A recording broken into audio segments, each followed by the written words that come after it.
Professeur Aliou Mamadou Baldé, vous avez 10 minutes, mais vraiment, il faut vous garder à ce temps. Et vous allez nous parler de la nécessité d'appuyer les médecines traditionnelles dans la lutte contre les maladies endémiques. Monsieur le professeur, vous avez la parole. Merci, madame.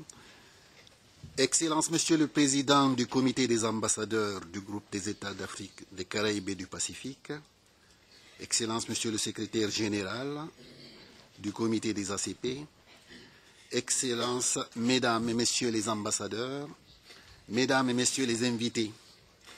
Je suis particulièrement heureux d'être parmi vous ce matin à l'occasion de ce symposium centré sur la fièvre hémorragique à virus Ebola, maladie gravissime qui hier épidémique, aujourd'hui a une allure pandémique. Je voudrais d'ores et déjà remercier son Excellence l'ambassadeur de Guinée, le docteur Ousmane Sylla, qui du reste fut mon recteur pendant de longues années à l'université de Conakry. Mesdames et messieurs, dans les 3 pays de la Mano River Union, la tension, la psychose, la suspicion, la méfiance et le doute font que Ebola déstabilise les croyances culturelles, ébranle les fondements sociaux, écorche le socle culturel et menace la stabilité politique et la sécurité alimentaire. En Guinée, des champs agricoles sont à l'abandon, le commerce tourne au ralenti, les exploitations minières sont suspendues, le tourisme naissant est bloqué, l'administration est paralysée, l'ouverture académique est reportée sine die. Cette situation est d'autant plus déplorable que le pays commençait à peine à se relever économiquement. Dans ce contexte de chaos, de désolation et de stigmatisation naissante, tous azimuts, l'on est en droit de nous poser quelques questions. Comment peut-on expliquer que depuis la découverte du virus Ebola en 1976, il n'existe toujours aucun traitement ni vaccin? Pourquoi, après plus de 50 ans d'indépendance et plus de 2 siècles pour le Libéria, les gouvernements africains peinent à assurer leur souveraineté sanitaire malgré une aide extérieure estimée à plus de 90%? Il est évident que prendre en charge notre destin et dépendre de nos propres ressources reste un défi que nous devons absolument relever. En cela, la pharmacopée et la médecine traditionnelle ont de tout temps guidé la gestion sanitaire de nos populations. Avant la colonisation, l'usage de la pratique était exclusif. Durant la colonisation, la pratique a évolué dans la clandestinité, puis réhabilité aux indépendances. Et aujourd'hui, par choix ou par nécessité, on estime que plus de 80% de nos populations font recours à ce patrimoine culturel. Il est indéniable que ces ressources recèlent bien de trésors encore méconnus.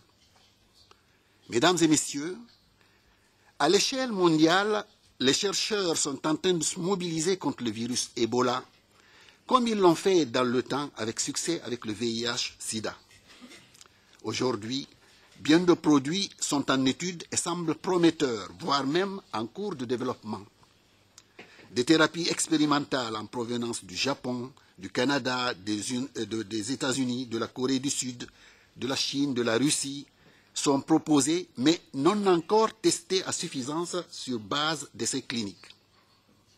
Et à cet égard, l'Organisation mondiale de la santé a estimé que l'utilisation de médicaments et de vaccins expérimentaux dans les conditions exceptionnelles de cette flambée épidémique était éthiquement acceptable. Mesdames et messieurs, au plan africain, malgré une flore riche et variée, une médecine traditionnelle populaire et séculaire, un potentiel humain non négligeable et de nombreux résultats acquis, La mise en valeur effective et durable des ressources de la pharmacopée et de la médecine traditionnelle tarde à se concrétiser. Il y a lieu d'agir et vite, car les détenteurs des savoirs traditionnels sont en train de disparaître au même rythme que les précieuses plantes médicinales. Paradoxalement, dans le cadre de la riposte contre Ebola, la contribution des praticiens et des chercheurs reste insuffisamment exploitée, ce qui donne bien évidemment l'occasion à des médicastres de s'en mêler en profitant de la détresse engendrée par Ebola. Bien de recettes sont proposées aussi bien sur le terrain que sur Internet. Je voudrais juste citer un exemple, la corette potagère, qui en fait est beaucoup plus un antibactérien qu'un antiviral, mais qui est très riche en valeurs alimentaires, riche en vitamine C, vitamine E, des protéines, etc. De l'eau chaude salée a également été proposée. Du miel avec de l'eau tiède a été aussi proposé. Mais sur la base d'un constat que le virus Ebola est immunodépresseur et un virus très proche des virus des oreillons et de la rougeole, bien de traitements se sont appuyés sur ces observations en se référant, bien entendu, à la littérature. C'est plus ou moins le cas de Vernonia amygdalina, de Garcinia cola, de Moringa, d'Azedirachta indica, etc. Et pour le cas particulier de Garcinia cola, faudrait-il souligner le fait que depuis 1999, dans une université de Texas, et sur base de données ethnomédicales d'Afrique, des chercheurs se sont appesantis sur cette plante, notamment sur ses graines, parce qu'on l'appelle petit cola. Et ils ont trouvé en effet une activité anti-Ebola, et ils sont arrivés à isoler les molécules responsables plus ou moins de cette activité. Mais jusqu'à présent, la valorisation de cette recherche tarde également à se concrétiser. Mesdames et messieurs, en nous gardant de coucher la pratique traditionnelle dans le lit de Procuste, nous devons tout de même tenir compte du fait que Ebola, jusque-là, ne sévit sévèrement qu'en Afrique, qu'il n'y a pas encore de remède contre le virus, que nous disposons d'un atout considérable de recherche de traitement à travers notre pharmacopée et notre médecine traditionnelle, que des plantes déjà étudiées présentent des profils intéressants en termes antimicrobiens, immunomodulateurs, immunostimulants, antiprotozoaires, etc., pour lutter contre Ebola. Il est dès lors opportun de procéder à un inventaire, un criblage biologique, mais le criblage biologique, bien entendu, en partenariat avec le Nord, et une sélection ou des essais cliniques portant sur des espèces bien documentées. Il est important de renforcer la collaboration avec les praticiens pour des investigations ethnopharmacologiques centrées sur les fièvres hémorragiques de façon globale. Mesdames et messieurs, en Guinée, depuis 1970, bien de travaux de recherche ont été menés au niveau des universités et des institutions de recherche. Et depuis sa création en mars 2000, une de ces institutions, le Centre de recherche et de valorisation des plantes médicinales de Lubreka, a obtenu bien de résultats dans les domaines du VIH-Sida, du paludisme, des cancers, de l'hypertension artérielle essentielle, du diabète de type 2, de la bilharziose intestinale, etc. Bien de ces plantes s'avèrent actives à l'égard de bien de virus, à l'égard de mycobactéries, de levures et de protozoaires. Tout récemment, le centre a mis à disposition du gouvernement des gélules d'un phytomédicament proposé comme support thérapeutique possible aux malades victimes d'Ebola. Il s'agit d'un phytomédicament initialement dédié à la prise en charge des patients à VIH 1 ou 2. et ayant montré une activité antivirale, antimycobactérienne, anti-levure, anti-helminthique, antidiarrhéique. Il est opportun de noter qu'ailleurs dans la sous-région, des chercheurs de Côte d'Ivoire, du Togo, du Bénin, du Nigeria, du Ghana sont également à pied d'œuvre dans le cadre de la riposte contre Ebola.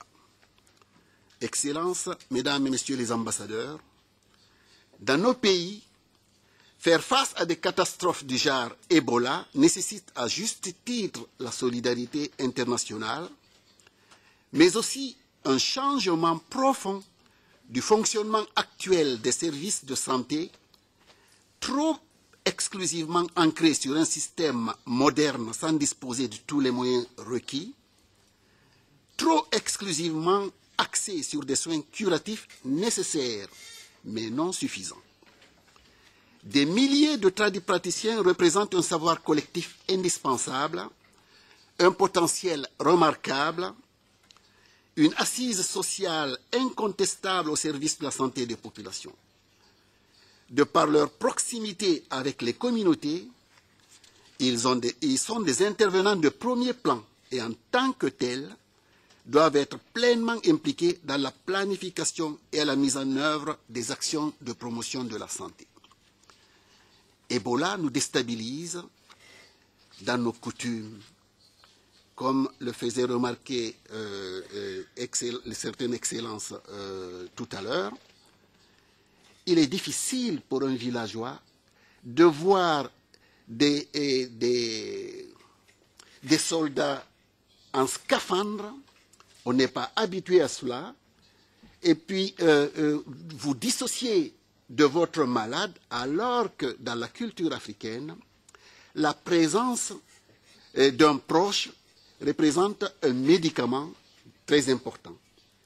Et en plus, quand il est question de brûler un cadavre, alors que dans cette vie, on bataille pour aller au paradis, et le paradis est l'enfer, l'enfer le feu, et si déjà on vous brûle avant même, ça donne déjà une certaine impression.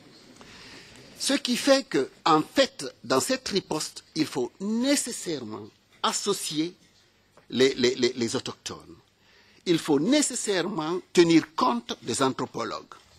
Il est difficile, au nom d'une simple connaissance académique, de convaincre autrement les populations. Mesdames et messieurs, pour contrôler Ebola ou d'autres pathologies du genre à venir, il est temps que les gouvernements et les partenaires au développement investissent davantage de ressources financières et humaines pour développer la recherche, promouvoir l'hygiène, renforcer les systèmes de santé et protéger l'environnement. Puisque l'environnement, jusque maintenant, il y a quand même des inconnus dans le domaine sur l'existence de ce virus. Je voudrais, pour terminer, m'incliner très respectueusement devant le courage et l'abnégation de tous ceux qui, au péril de leur vie, ont osé affronter frontalement la bête pour honorer leur serment d'Hippocrate. À ce titre, le corps médical guinéen en a payé un lourd tribut. La lutte continue car Ebola doit être vaincu par la mise en synergie de toutes nos forces et de toutes nos ressources. Je vous remercie.